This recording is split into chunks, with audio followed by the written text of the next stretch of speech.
Okay, so good afternoon, my dear students. Welcome to our virtual class for this afternoon. Okay, so again, before I start, may I request everyone to mute your microphone to avoid unnecessary noise and distractions, and turn off your video as well. And please observe proper behavior during our virtual class. Okay, so I am Maria Ana C. Robles, your online learning coordinator or your OLC. I am one of the faculty members of College of Arts and Sciences at AMA Malolo City, Bulacan. Okay, so for our course code, we have here UGRD ENG 6301 42113T, and this is Technical, Scientific, and Business English. Okay, so our topic for this afternoon is the part 1 of special techniques in technical writing and reporting. Okay, for our learning objectives, we have here at the end of the discussion, we will be able to identify and explain special techniques of technical writing and reporting, and then discuss how to develop a good paragraph, explain the 4 essential elements of a paragraph, and then identify and explain the different special techniques of technical writing and reporting, like definition, description, classification, and interpretation and others. Now, our focus, we will be discussing these special techniques one by one.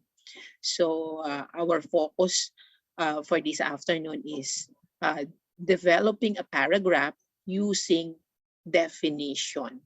Okay, so these are our learning objectives. Okay, now let me have the introduction. Now, technical report writing may be different from literary writing, but it should not lack style, because technical report writing is different from literary writing. Okay, literary writing consists of poems, short stories, novels, and others. Now, technical writing should not be may be different from literary writing, but it should not lack style. So it should not be dull. Okay.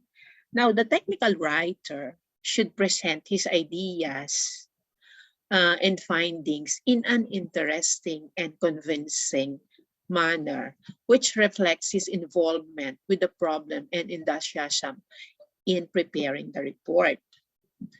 Now, each technology has developed words which are unfamiliar to people outside that technology. So by definition, the meaning of the term is explained in a logical manner.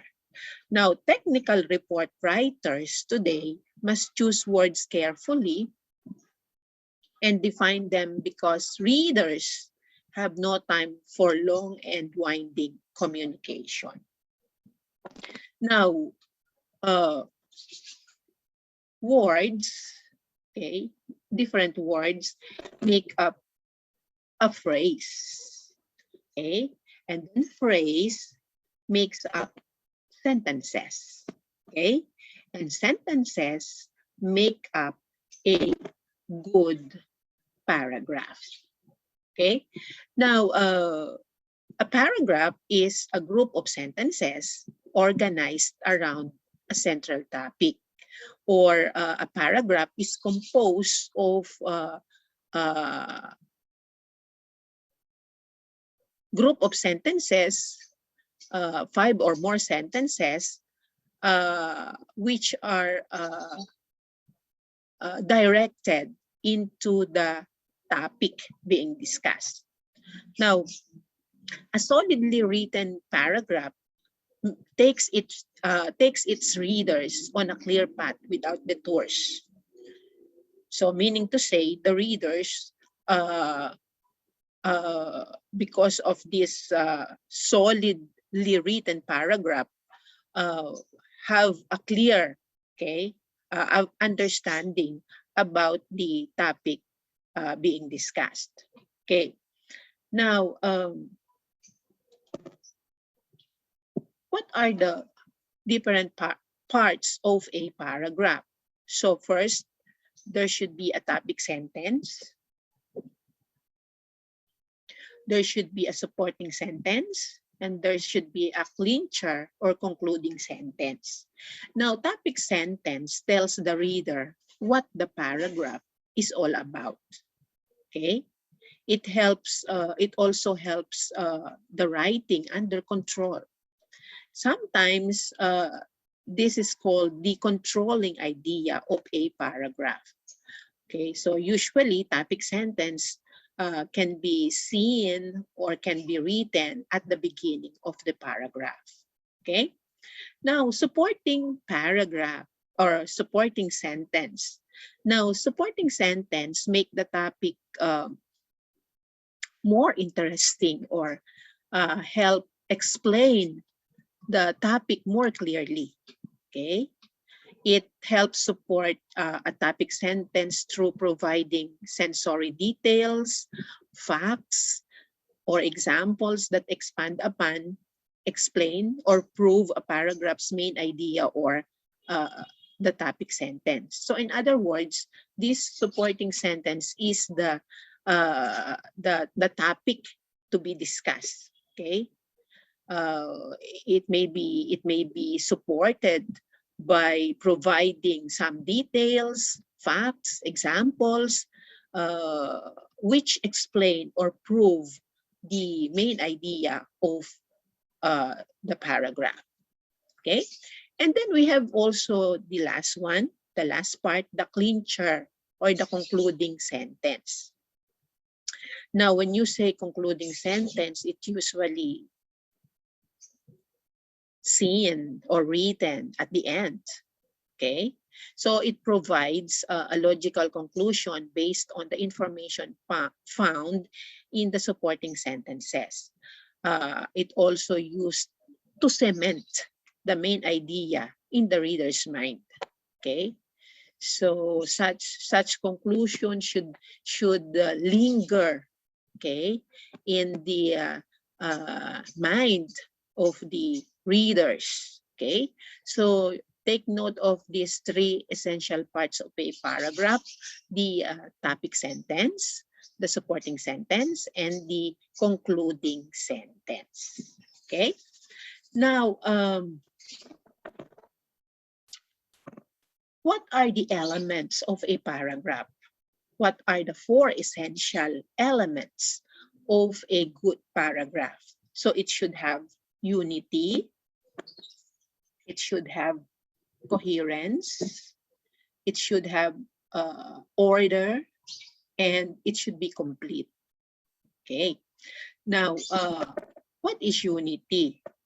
When is a paragraph has unity?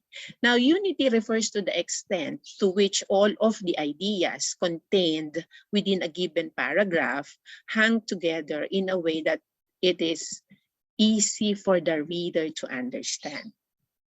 Okay, so unity in a paragraph begins with a topic sentence. So in other words, when you say unity, there is a what you call ideas contained in the paragraph are easy for the reader to understand. Okay, ideas are united. Okay, and then there should be coherence. Now, the quality that makes your writing, it is the quality that makes your writing understandable. It is closely related to unity. Now, paragraph need to connect each other and work together as a whole by using some transition words. For example, by using connecting words like furthermore, in addition to, in fact, hence, and you can also make use of transition that shows order, like first, second, third. So there should be coherence. Okay. Next, there should be order. Paragraph should have order. Now, order refers to the way you organize your supporting sentences. So it could be in chronological order. It could be in the order of importance, or it could be in logical presentation of details, whether it is presented from specific to general or general to specific. Okay, so you can make use of these orders. Okay, now it helps the reader grasp the meaning and avoid confusion. Okay, now we have also, it should be complete. Okay, now when is a paragraph complete? Okay, so completeness means a paragraph is well developed if all sentences clearly and sufficiently support the main idea. Okay, so these are the different elements of a good paragraph. Again, there should be unity, there should be coherence, there should be proper, it should be, you can make use of the proper order, and it should be complete. Okay, now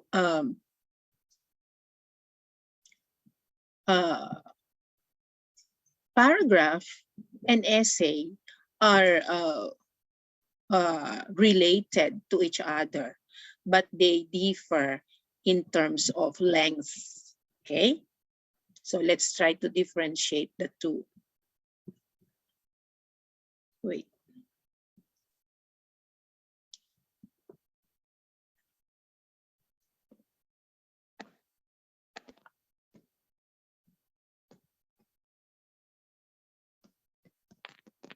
Okay, so a paragraph is generally much shorter than an essay, because it should be centered on one idea only, or write about only one topic. Whereas essay, it consists of many paragraphs. Okay, because in here you could explore many ideas while talking about one general topic. Now, if you take the parts of a paragraph and expand them, you can create an essay. Okay. Now,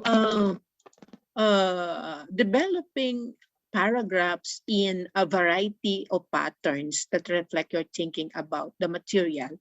So as you write the topic sentence and its supporting sentences, look for ways to structure your thinking, where one author advances his or her material by narrating a series of events, another undertakes a physical description, and another undertakes an analysis of the topic. Okay, now you can develop a paragraph by using some basic techniques in technical writing. Now, successful writers employ a variety of techniques in their writing. However, the kind of writing dictates the techniques to be employed by the writer. For instance, if one does a brochure, okay, for example, if one does a brochure, he uses description more than any other technique. Okay, because when you make a brochure, you make use of descriptions, more of descriptions. Now, if the writer writes a fire incident report, he uses narration from he uses narration more than any other technique, because in here you will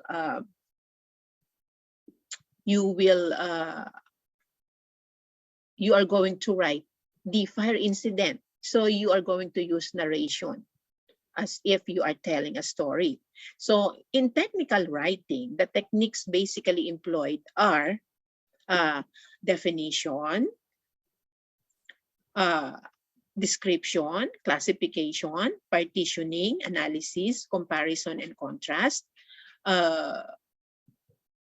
causes and effects, and interpretation. So let's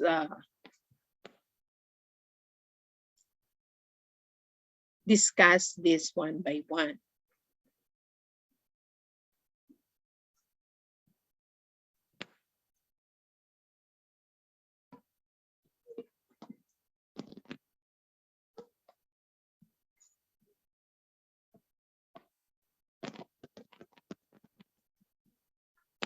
So what are the special techniques? Okay, so we have here definition, description, classification and partition, interpretation. We have also comparison and contrast. We have also interpretation. So let's first discuss definition. So we can develop a paragraph using definition. Okay. Now, what comes to our mind when we hear the word definition? When do we use definition in writing? Okay, so when you say definition, it is the method of trying to understand the meanings of a word or an expression. So it is analyzing, delineating, exploring, and discovering the different aspects of a particular concept. So it is also knowing that what concepts are associated with a word and what are not, what is like and what are its causes and effects, and what some examples of it are. Okay, so in other words, when you say definition, it is giving meaning to a certain word or expression or concept. Now, there are two important concepts associated with defining or definition, and these are denotation and connotation. Now, what is denotation? Now, denotation is the primary explicit or literal definition of a word, and is the meaning of a word is usually based on the dictionary. Okay, so in other words, denotation is the meaning of the term taken from the dictionary. Okay, now, for example, a rose. Okay, how is a rose defined in a dictionary? So a rose is any of a genus of usually prickly shrubs with pinnate leaves and showy flowers, having 5 petals in the wild state, but being often double or partly double under cultivation. So that is the definition of a rose in the dictionary. So when you say connotation, it is the secondary meaning of a word, not necessarily included in the dictionary.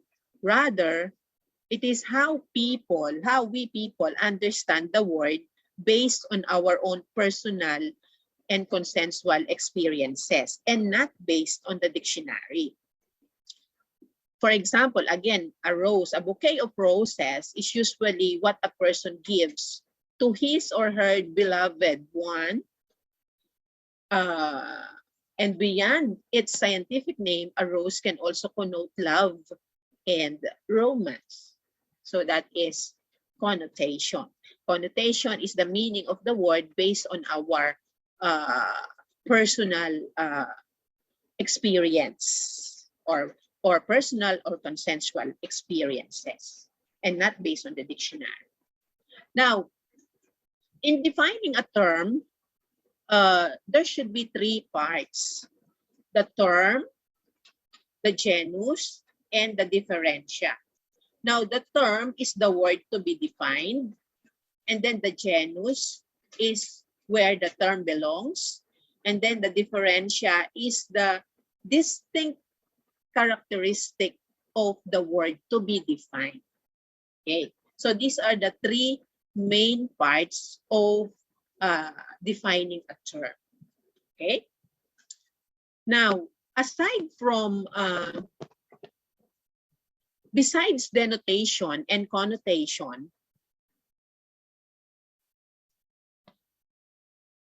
the following techniques are the following are techniques that can be used in definition.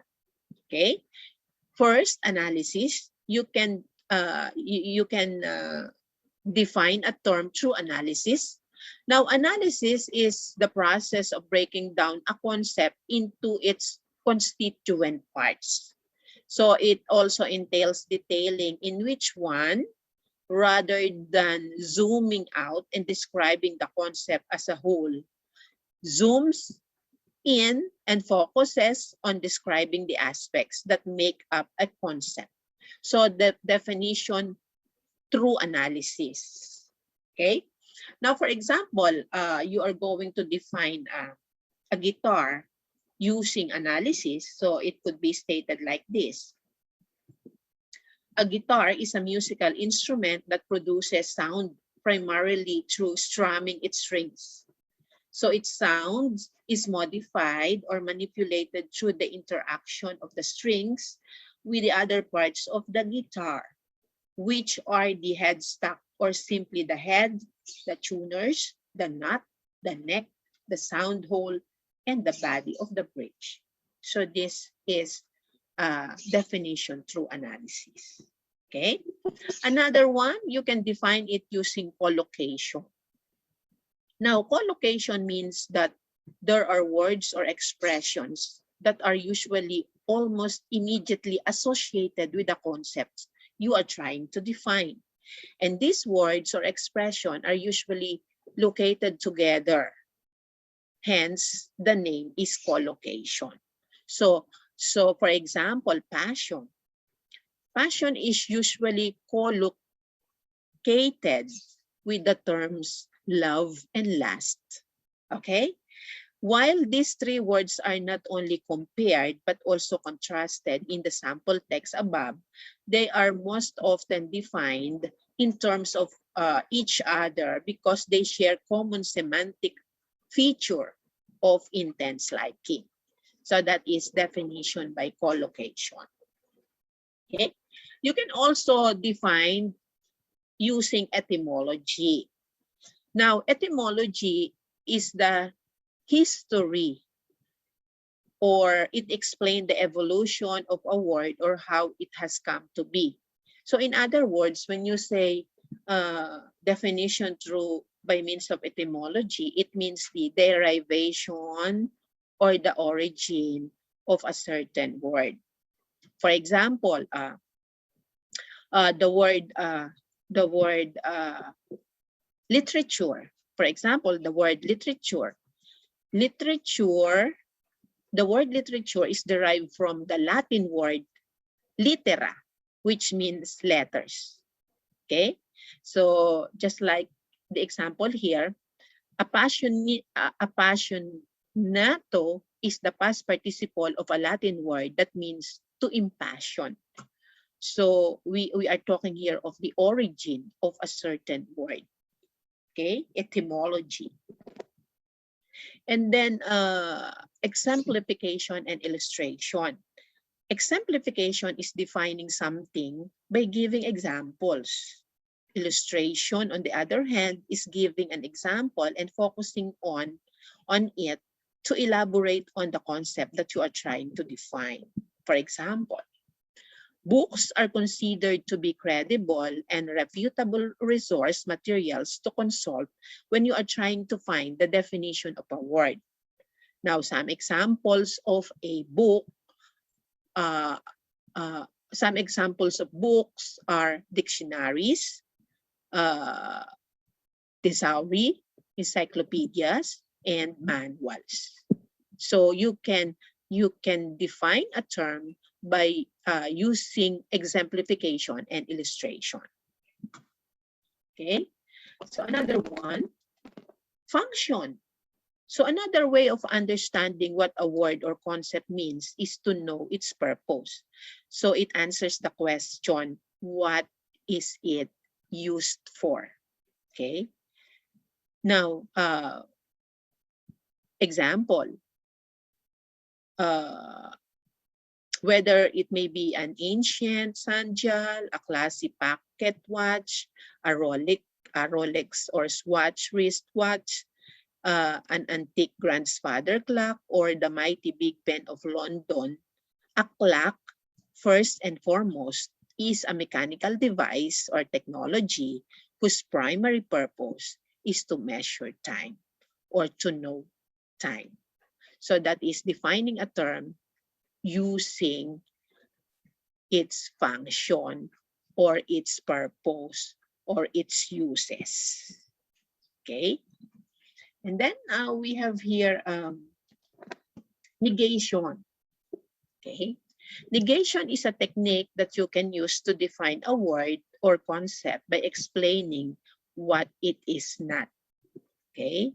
So, for example, this verse that comes from the Bible, 1 Corinthians 13:4-6, love is patient, love is kind, it does not envy, it does not boast, it is not proud, it does not dishonor others, it is not self-seeking, it is not easily angered, it keeps no record of wrongs.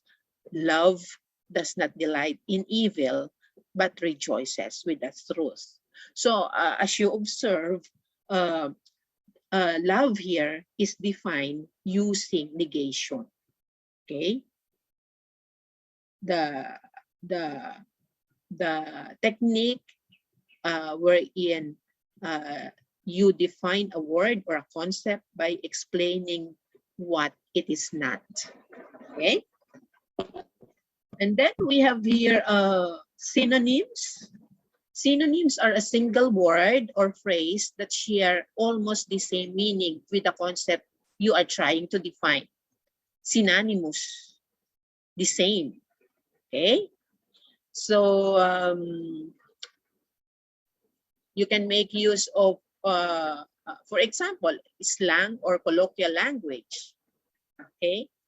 They can also be somewhat considered under the umbrella term of synonyms because slang and colloquial language are almost the same. Okay. Now another name for hashish is marijuana. So popular slang in the United States also calls it pot or grass. So they are synonymous or they are the same. Okay. And then we have here extended definition. Okay. Now, extended definition is a personal interpretation of an author to an abstract and multifaceted concept. So it goes beyond denotation and connotation. So it gives the reader a new and fresh understanding of a concept as it largely draws upon the author's own perspective of the world. So extended definition, okay? It goes beyond denotation and connotation. Okay, for example, I believe that a life lived with passion shimmers, shines, rises above the ordinary, and allow me to seduce you into passionate existence, to think, sing, maybe even to sigh a passion. Okay, Now, so these are the different ways by which you can develop a paragraph using definition. There are so many ways by which you can define a term. Okay, so developing a paragraph using definition or giving the meaning of a certain term. Okay, so other techniques of technical writing will be discussed on our next virtual class. Okay, so that concludes our discussion for this afternoon. Thank you for attending our virtual class. Keep safe, everyone, and God bless us all. Thank you. Thank you po, ma'am.